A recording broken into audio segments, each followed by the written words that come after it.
Ilan, Martika et Maïva Anissa réagissent à la polémique de Maïva Genam versus la GLC Family.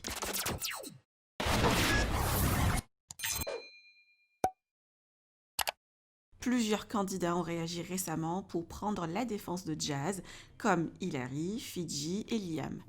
Anéa a changé d'avis hier et a soutenu au final Maïva Genam. Mais dans les Marseillais, personne n'a partagé son avis et Nabila a publié un tweet. Hier, Ilan, très proche de la Marseillaise, l'a soutenu publiquement. Martika a partagé ce message et demande à Jazz de se relever rapidement car c'est une femme forte. Quant à Maïva Anissa, pointe la responsabilité des agents des candidats qui les laissent s'humilier sur la voie publique. Cette dernière ne donne raison à aucune des deux et met en cause la célébrité et l'argent facile. Je vous laisse avec la story de Maïva Anissa et Ilan. Que pensez-vous de leur prise de position? Partagez avec moi vos avis en commentaire et n'oubliez pas de liker la vidéo et de vous abonner à la chaîne. Ça va mes bestes? C'est abusé ce qui se passe sur les réseaux. Hein. Franchement, c'est trop. Les gens, ils se font trop de mal. Mais là, la course à l'officialité, à ceux qui auront le plus de vues, ceux qui auront le plus d'argent, ceux qui auront le plus de visibilité, tout ça, ça commence à partir en vrille. Hein. Ça part en vrille. Non mais je suis tombée sur des histoires de ouf. Faut cesser. Faut être solidaire entre vous, les gars. Au contraire. Putain, vous avez des millions, frère. Vous avez des millions. Ça fait 20 ans que je suis dans ce milieu, j'ai jamais eu le million. Vous avez plus de 20, 30, 40 millions. Vous êtes blindés, vous êtes riches de ouf. Et vous cherchez des histoires. En même pas 2-3 ans, vous êtes devenu millionnaire. Attends, je comprends pas. Mais sur ma vie, j'ai vos millions sur ma vie. Mais en plus de faire du bien à mes proches, vous m'entendez plus sur les réseaux. Mais j'ai l'impression qu'il faut faire des bad buzz pour être millionnaire. Je crois vraiment qu'il faut faire du bad buzz pour finir par avoir des millions. Je pense pas qu'ils soient si touchés que ça par toutes ces histoires. Enfin, ça dépend qui dans l'histoire, mais je pense qu'ils sont pas tous dégoûtés. Moi, pourquoi j'ai du mal? Parce que moi, j'aime pas quand on m'invente des vies, qu'on parle de moi tout le temps en mal et tout. Donc, moi, j'accepterai moins. Je pense que je suis pas capable, en fait, de faire des histoires pour être riche. Voilà. Moi, j'ai fait des histoires gratuitement. De toute façon, moi... Moi, c'est la kitchen du cœur, hein. C'est le resto du cœur, on sait. Mais en fait, ils sont riches, ils sont jeunes. Nous, à leurs âges, on galérait grave. On était payé 200 € pour faire un casting dans le milieu des abeilles. Moi, je comprends pas. Même nos parents n'ont jamais réussi à avoir leur fortune. Ils s'embrouillaient. Toi.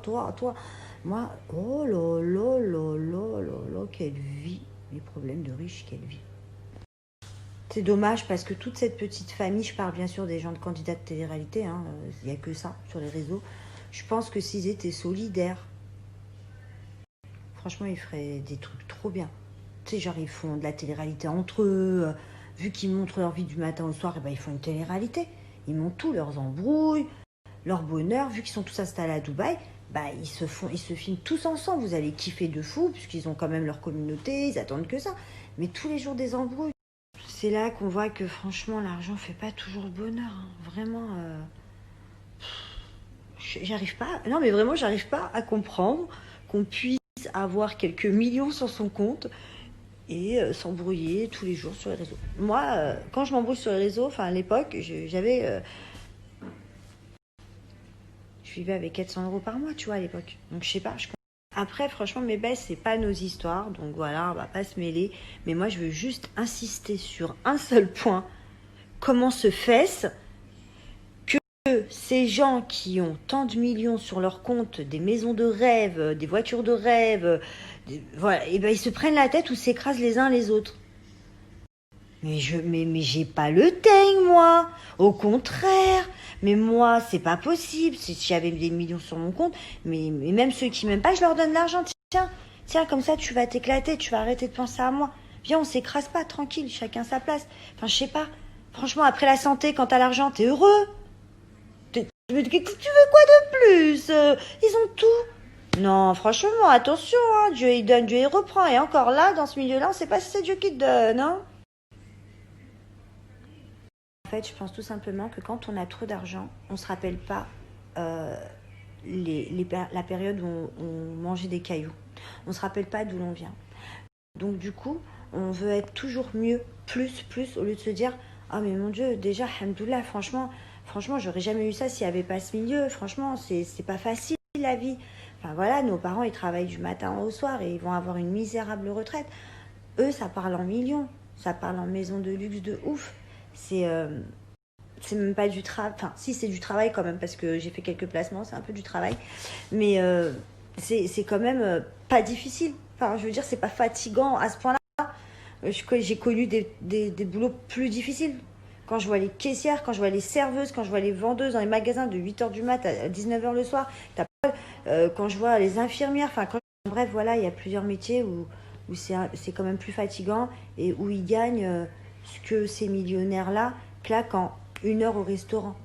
Donc, franchement, il faut vraiment. Je pense qu'il faut qu'ils arrêtent de se prendre la tête, d'être apaisés, d'être solidaires entre eux là-bas à Dubaï, de s'aimer les uns les autres, de s'entraider, de continuer peut-être à faire de l'argent, à monter des associations, à faire des choses bien finalement.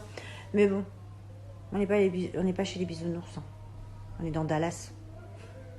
Puis je vais vous dire la vérité, mes bestes. En tant qu'agent, je protégerai grave la vie privée des candidats. J'interdirais qu'on s'humilie entre candidats. J'interdirais qu'on se salisse entre candidats et qu'on étale nos vies privées ou qu'on brise des gens ou qu'on humilie des gens.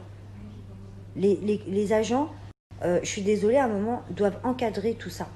Doivent se parler même entre agents pour éviter tout ça. Parce que c'est pas beau ni pour le peuple, ni pour les candidats. Parce qu'à un moment donné, le peuple, ok, il prend des pop-corn un jour, 2 jours, mais après, c'est anxiogène. Ça fait mal à la tête, tout ça, c'est vraiment. Je sais pas. Ils ont plutôt besoin de positif, nos bestes. Après, je sais pas, je pense que peut-être que ça arrange aussi tout le monde. Hein. Je sais pas, hein, peut-être que c'est nouveau, c'est une nouvelle ère où il faut se salir pour percer, j'en sais rien. Mais moi, je couperais les vivres à mes candidats si j'étais un agent. Je dirais, on est où là? On est où? On est Walking Dead, le dernier qui bouffera sa chair? Enfin, on est où? Ça va trop loin, franchement. Il y a des pleurs, il y a des larmes, il y a des enfants au milieu de tout ça, il y a des réputations. Franchement, c'est chaud. Hein. En tout cas, mes bestes, restez dans le positif.